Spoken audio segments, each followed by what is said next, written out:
Con este icono a mi espalda no necesito explicar en dónde estoy, pero, gente, bienvenidos al Vaticano.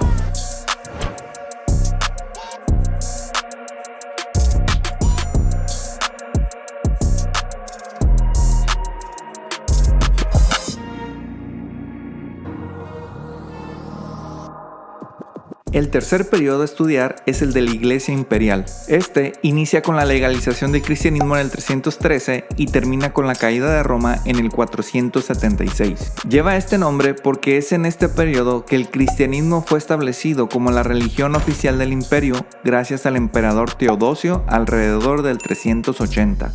A pesar de que en esta etapa ocurrieron muchos cambios políticos y militares, en este video nos enfocaremos en cómo la Iglesia de Roma empezó a demandar y obtener autoridad sobre todas las iglesias cristianas, y en cómo iba levantándose aun cuando el Imperio Romano venía desplomándose.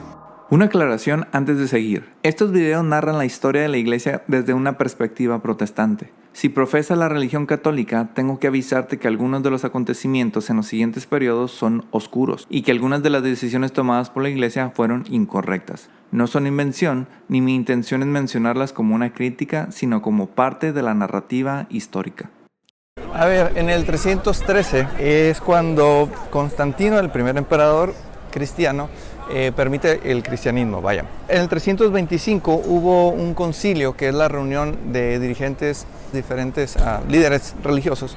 Se juntan porque hubo una polémica, una discusión doctrinal, en la cual el promotor de esta corriente doctrinal decía que Jesús era divino, era totalmente divino, pero que no era igual que Dios Padre. Es decir, que Dios Padre había creado al Hijo tiempo después de haber existido. Por lo que decía que Jesucristo no era eterno, no era un ser que había existido siempre, que era inferior, que tenía una inferioridad de acuerdo al Padre, a Dios Padre. Debido a esto es que se hace este concilio de Nicea en el 325, en el cual se discute y se establece el credo de Nicea. ¿Cuándo se fundó la Iglesia Católica? Si le preguntas al catolicismo, te dirá que en el primer siglo, específicamente con el apóstol Pedro. Si le preguntas a la historia, te dirá que a partir de este periodo. Como ya es sabido, Constantino quería utilizar al cristianismo para unificar el imperio, y la controversia arriana amenazaba este propósito imperial. En el 323 se convirtió en emperador único y se autonombró obispo de obispos, teniendo el control político y religioso del imperio. Con esta autoridad, en el 325 convocó a una reunión en la ciudad de Nicea a más de 300 obispos de diferentes partes para debatir sobre la controversia arriana. De este concilio de Nicea surgió el credo niceno, en el cual se afirmaba que el Hijo es de la misma esencia que el Padre y que no era un ser creado o subordinado. Aquí se rechazó el arrianismo y se condenó a sus seguidores. Constantino, como obispo de obispos, dirigió el concilio y autorizó la doctrina establecida. Algo importante a resaltar es el uso de la palabra católica para este concilio. La palabra católica significa universal o general. Antes de seguir, tengo que aclarar que cuando Jesús empleó la palabra iglesia, se refería a los creyentes, no a un edificio, no a una organización. La iglesia eran los creyentes. Para el 325 esto había cambiado y ahora la iglesia eran los obispos. Como en el concilio de Nicea se había reunido toda la iglesia cristiana representada por los obispos, se le consideró como el primer concilio católico. Y aunque la expresión de iglesia católica ya había sido usada desde el segundo siglo, a partir de este evento se relacionó con todos los que seguían la fe y doctrina establecida en Nicea. Sin lugar a dudas, uno de los primeros sucesos que direccionó a que la Iglesia Católica fuera una de las más importantes o la suprema, como se dice ser, es el hecho de que Constantino haya cambiado la capital del Imperio Romano a Bizancio. En el 330 él decide mover la capital imperial a la ciudad de Bizancio, que le cambia el nombre y le pone Constantinopla, este nombre quizá te suene mucho. Lo que el día de hoy es Estambul, allá en Turquía. Pues resulta que una vez que se mueven, la autoridad del imperio se mueve para aquel lado y Roma se queda no desprotegido, sí se queda la iglesia romana como con una fuerza que nunca pudo tener la iglesia en Constantinopla. De hecho, que en el futuro, como vamos a ver en la historia, hay una división entre estas dos iglesias conocida como la iglesia griega, la cual estaba asentada en Constantinopla porque se hablaba el griego, y la iglesia latina o la iglesia de Occidente, que es la iglesia romana.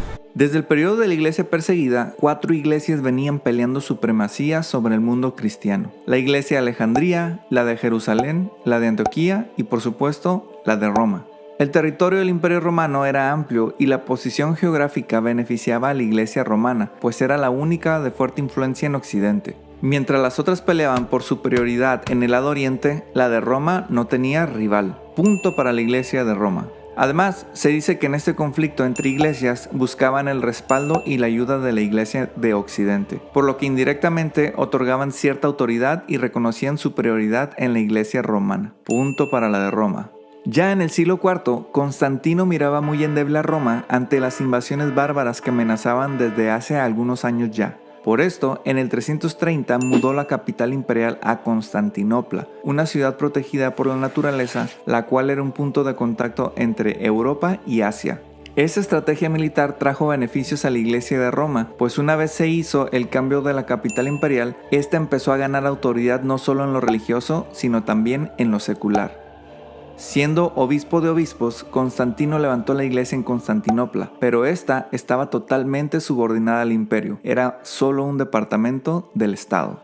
Ahora que se sumaba la iglesia de Constantinopla a la zona oriental, había más candidatos que peleaban el poder. Sin embargo, la pelea por la supremacía se centró en 2, la iglesia de Roma y la de Constantinopla. A pesar de contar con la fuerza política, la iglesia de la nueva capital carecía de 2 elementos que la iglesia de Occidente tenía: autonomía y de historia/prestigio. La iglesia romana tenía la ventaja de estar en la ciudad que por muchos siglos fue el centro del mundo antiguo, y aunque ya no era la sede imperial, el obispo de Roma seguía teniendo mucho reconocimiento. Este había adoptado el nombre de papa y reclamaba autoridad eclesiástica copiando el sistema jerárquico del imperio. Punto para la de Roma. Sin embargo, en el 381, el obispo de Constantinopla fue reconocido como patriarca y años más tarde se le reconoció con la misma autoridad que al obispo de Roma. Esto no cayó nada bien en Occidente, por lo que la competencia escaló hasta llegar a una total separación en el 1054.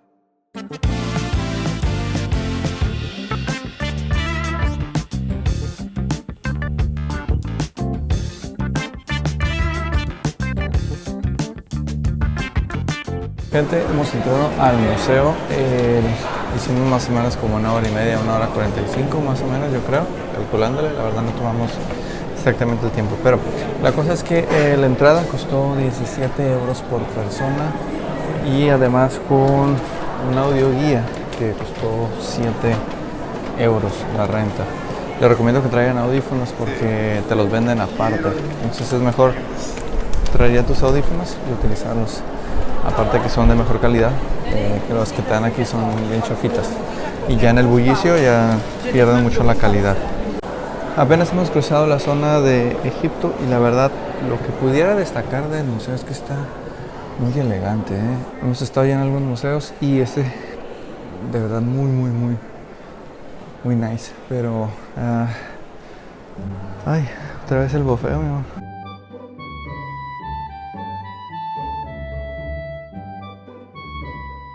Los museos vaticanos son un complejo de galerías conectadas entre sí, pero fundadas en diferente año. De ahí que su nombre sea en plural. En conjunto, es uno de los recintos con mayor número de obras en exposición a nivel mundial. Dentro de sus salas destaca la dedicada a la Inmaculada Concepción y la del primer emperador cristiano, Constantino. Sin embargo, la que más genera suspiros es nuestra siguiente parada, la Capilla Sixtina. A ver, gente, vamos a salir de la Capilla Sixtina. No hay registro de esto porque no puedes tomar fotos adentro. O sea, no es que no puedes usar flash, no puedes tomar fotos. A ver, yo sé que por internet van a encontrar algunas imágenes, videos de dentro de la Capilla Sixtina.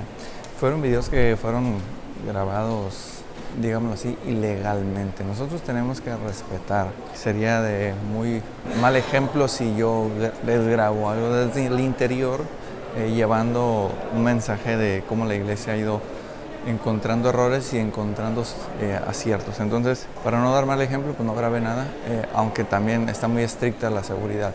Les explico. Antes de entrar a la capilla, se pone muy fea la cosa porque se pone muy incómodo. Hay pasillos muy pequeños, muy angostos, que tienes que ir de 2 en 2 personas, se sofoca demasiado. Igual, si tienen problemas de movilidad, es un poquito complicado porque hay escaleras. Y una vez que ya vas a entrar, pues te dicen que no puedes grabar, que no puedes hacer ruido, porque es una capilla funcional, por lo cual se considera que es un lugar santo, de acuerdo a las instalaciones. Una vez que entras hay muchísima gente, hay guardias que te están moviendo, que te vayas al centro, es un poco incómodo, la verdad. Vale la pena, sí, porque es muy bonito, pero sí es incómodo, se sofoca mucho, hay mucho bullicio, aunque digan que debe haber silencio. Y tienes que estar con el cuello por bastante tiempo volteando hacia arriba. Es cansado, pero vale la pena. Es uno de los pinturas de los frescos más importantes, pintado por Miguel Ángel. Estaba viendo que tenía 33 años, entonces estaba bien chavo, duró 4 años en pintarlo. Y básicamente los dibujos que están en la parte superior hablan de la creación, en 9 pinturas, 3 de Dios creando al mundo, 3 el hombre y 3 del pecado. Voy a aprovechar esta aula, este salón que estaba de vacío. El Vaticano es una ciudad o un estado independiente, aunque está dentro de la ciudad de Roma. A nivel internacional es un estado que tiene su propio gobierno. Obviamente depende mucho de Italia, pues es pequeño el territorio. A lo que voy es que es una zona que a nivel legal estás entrando a otro país. Yo había visto que en algunos videos que era necesario traer el pasaporte porque estás entrando a otra zona y que ocupabas una identificación oficial. La verdad es que no nos pidieron nada y no vi que estuvieran pidiendo nada, ¿verdad? Ni identificación, nada nos pidieron, solamente pues el boleto de entrada y punto. Pero pues no voy a hacer la de malas el día que vengan porque ya vi que una youtuber sí vino sin pasaporte y la regresaron. Tuvo que regresar a su hotel para tomar el pasaporte y ya poder entrar. Así que ojo con eso, para cuando ustedes vengan, no sé si vaya a ser de ese modo. Otro factor que fortaleció la supuesta primacía de la Iglesia romana fue la capacidad y preparación que tenían sus líderes.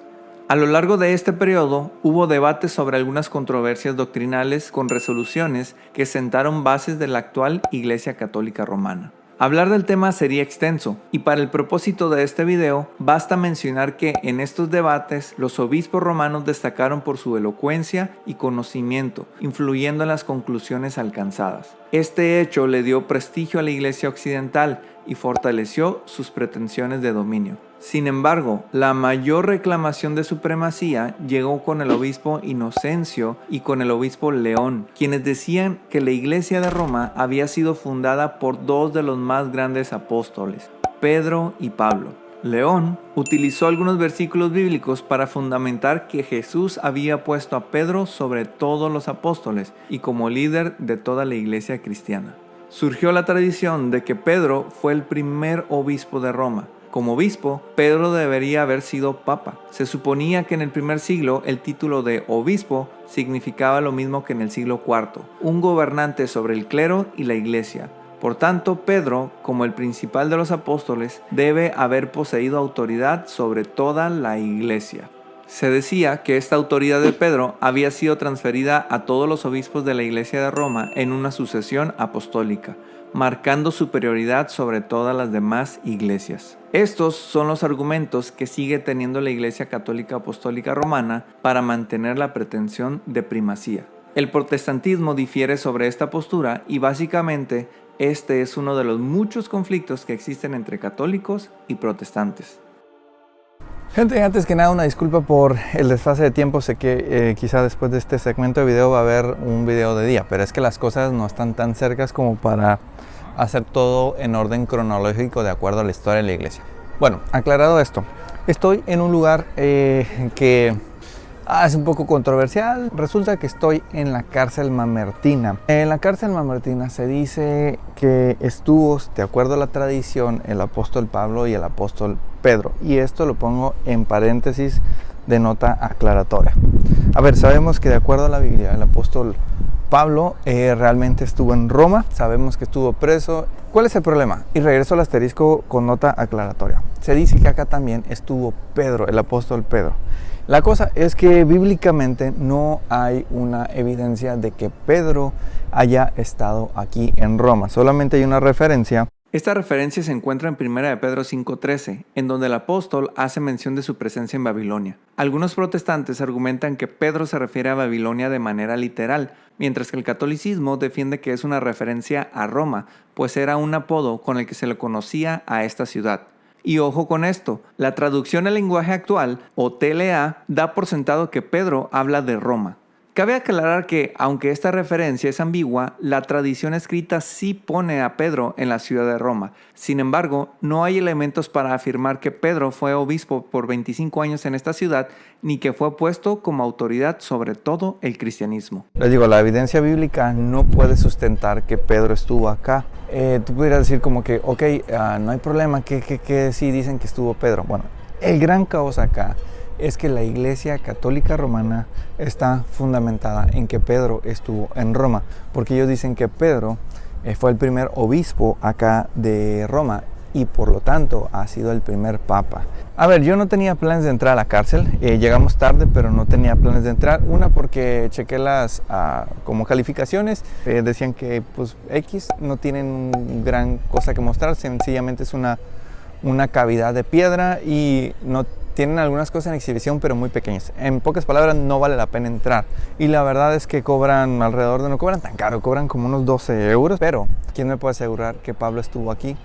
Puede que sea mentira y mis 12 o 13 euritos que puedo gastar en un gelato serán mejor invertidos allá que aquí, en este lugar. Gente, detrás de mí se encuentra la Basílica San Pedro, la basílica más grande. En este lugar se presume que están los restos del apóstol Pedro, el primer obispo de Roma, por lo tanto el primer papa. Ya les había anticipado que esto está muy entredicho, entre que es verdad, entre que es mentira. Ya les platicaba que no hay evidencia bíblica para sustentar esto y vamos que mientras no haya un sustento bíblico es muy difícil mantener estas pretensiones de supremacía a nivel mundial. A ver, una de las situaciones que ayudó mucho a la iglesia es el hecho de haber estado ligado al imperio. De ahí es que el día de hoy muchos de las pretensiones, de las distintivos, incluso vestimentas, ornamentos, todo sea tan lujoso debido a que pues todo viene heredado del imperio romano. Gente, malas noticias. Bueno, yo quería entrar a conocer la Basílica de San Pedro. Lamentablemente hay muchísima, pero muchísima fila. La fila empieza allá y sigue todo esto hasta llegar hasta allá. La verdad no sé cuántas horas vayan a ser, pero nosotros tenemos poco tiempo. Mañana nos vamos, entonces tenemos otros lugares a donde ir y tenemos que aprovechar el tiempo para no estancarnos acá. A ver, no estoy seguro, pero creo que es en una de esas ventanas que se está viendo ahí, que es donde el Papa sale a dar la bendición. Obviamente el día de hoy no la da, pero en estas ventanas es. Si no conocían la bandera oficial del Vaticano, es esa, amarillo con blanco y tiene algunos distintivos ahí. A ver acá, una de las cosas curiosas entre los souvenirs que nos hemos encontrado es un calendario con los sacerdotes. Calendario romano 2024 y este calendario tiene como fotos de cada mes en lugar de como allá en los cristianos compramos versículos de la Biblia, versículos de los Salmos con paisajes, acá tienen a sacerdotes. A ver, mira. Es algo curioso, vale 10 euros por si están interesados. ¿Alguna denominación que quiera hacer algún almanaque, algún calendario con sus líderes religiosos ahí? No quiero decir nombres de denominaciones, pero pues ahí está una idea, El superintendente y cosas así pueden estar en un calendario y lucrar con ello. Al loco que hay unos romanos aquí que nos van a llevar al bote pronto. Saliendo del pretorio. ¿Te acuerdas de esa canción? Sí. Cosa curiosa que llama mi atención. Estuvimos andando en un par de tiendas dentro del Vaticano para checar qué es el comercio que se vende y en ningún momento vimos ese calendario. Yo no sé si... Pues obviamente debe estar enterado el Vaticano de que se venden estos calendarios con sacerdotes. No sé qué tan reales sean los sacerdotes. No sé si reciben algún dinero el Vaticano, alguna regalía por esos calendarios. Pero pues ahí está la merma. Ahí está la merma.